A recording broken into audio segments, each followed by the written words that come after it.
আসসালামু আলাইকুম গাইজ, আপনাদেরকে আমাদের এসকে সামির আলী ইউটিউবে স্বাগত জানাই। তো গাইজ, আমাদের দেখতে পাচ্ছ ভাত হচ্ছে।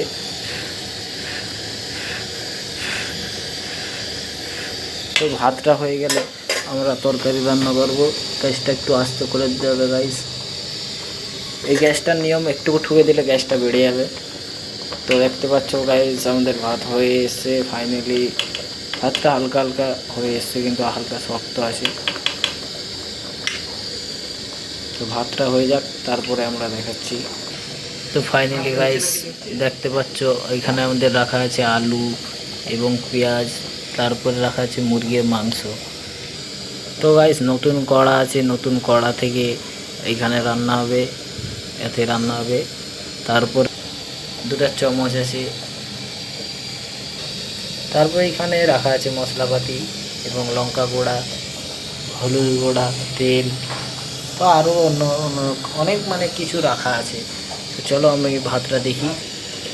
ভাতটা প্রায় হয়ে এসেছে, দেখতে পাচ্ছেন। এবারে ভাতটাকে নামিয়ে দেব, নামিয়ে দেখাচ্ছি তোমাদেরকে। তো গাইস, গ্যাসে আমরা কড়াটা চাপিয়ে দিলাম। গ্যাসটা হালকা এরকম থাকবে। তো কড়াটা একটু গরম হোক। তো গাইস, তেল দিচ্ছে। প্রথমে তেল একটু পরিমাণ মতো দিয়ে দিতে হবে। তো গাইস, একটু একটু করে এবারে মাংসটা দিয়ে দেবো। তেলটা গরম হয়ে গেছে, দেখতে পাচ্ছ। মাংসটা ছেড়ে দেওয়া হলো। মাংসটা এবারে ভেজে তুলে নেওয়া হবে, একটু নাড়াচড়া করতে হবে। তো গাইস, দেখতে পাচ্ছ মাংসটা হালকা লাল হয়ে এসছে। পুরো মাংসটা তুলে নেওয়ার পর দেখাচ্ছি আমরা। তো গাইস, মাংসটা এবারে তুলে নেব। দেখছো গাইস, তুলা হচ্ছে মাংসটা এবারে।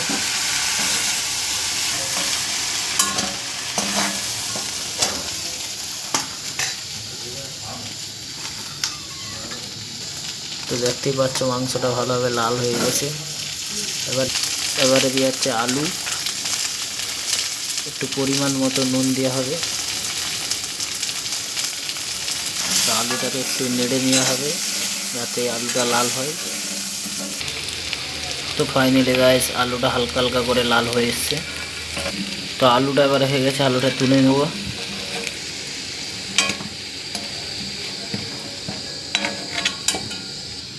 তো দেখতে পাচ্ছ আলু লাল হয়ে গেছে পুরাটা।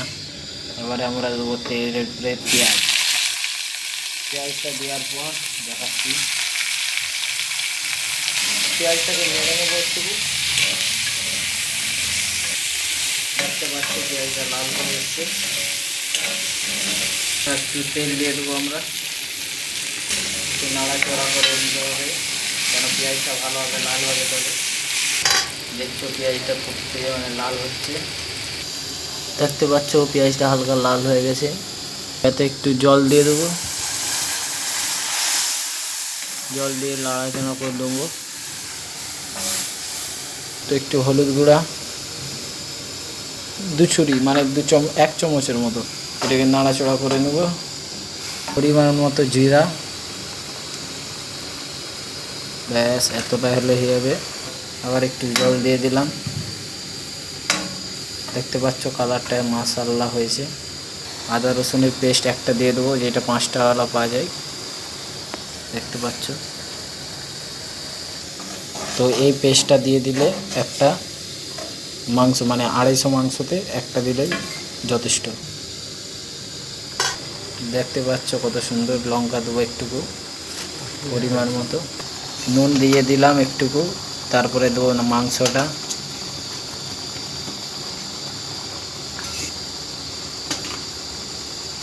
দিয়ে নাড়াচড়া করে নেব। দেখতে পাচ্ছ খুব সুন্দর কালার এসেছে। এবারে দেবো আলুটা, দিয়ে নাড়াচড়া করে নেব।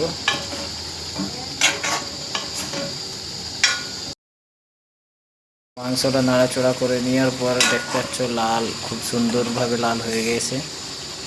চিকেন মশলা দিয়ে দেবো একটুকু পরিমাণ মতো, দিয়ে এটাকে নেড়ে একটু নাড়াচড়া করে নেব। দেখছো কত সুন্দর লাল হয়ে এসছে, মাশাআল্লাহ। তো এবারে জল দিয়ে দেবো পরিমাণ মতো। দেখছো শুরুয়া যারা খাও তারা একটু জল দিয়ে রাখবে। জল দেওয়ার পর এবারে এটাতে একটু ঢাকা দিয়ে রেখে দেবো। তো দেখছো গাইস মাংসটার রান্নাটা দেখছো ফুটে গেছে। তো দেখছো গাইস মাংসটা ফুটতেছে, স্যান্ডটা কিন্তু হেভি লাগতেছে, চিকেন মশলার স্যান্ডটা দিয়েছে তো মাশাআল্লাহ লাগতেছে। একটু নাড়াচড়া করে নেব দিয়ে গাইস লাস্টে দেখাচ্ছি, স্যান্ড সঙ্গে আমার আর থাকা যাচ্ছে না গাইস, পুরা লাস্টে দেখাচ্ছি তরকারিটা নামিয়ে।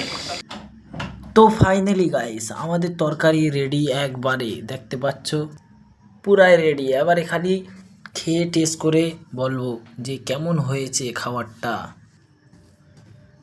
তো গাইস তরকারি মরকারি তো রান্না করে খেয়ে দিয়ে বলে দেখি, আগে খাই তারপরে বলি ঠিক আছে যে কেমন রান্নাটা হয়েছে।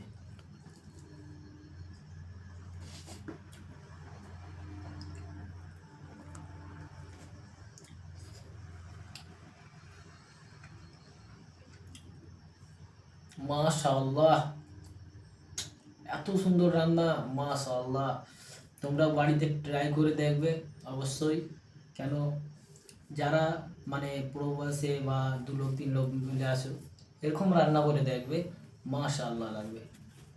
এতটাই আমার ভিডিও ছিল, আসলাম।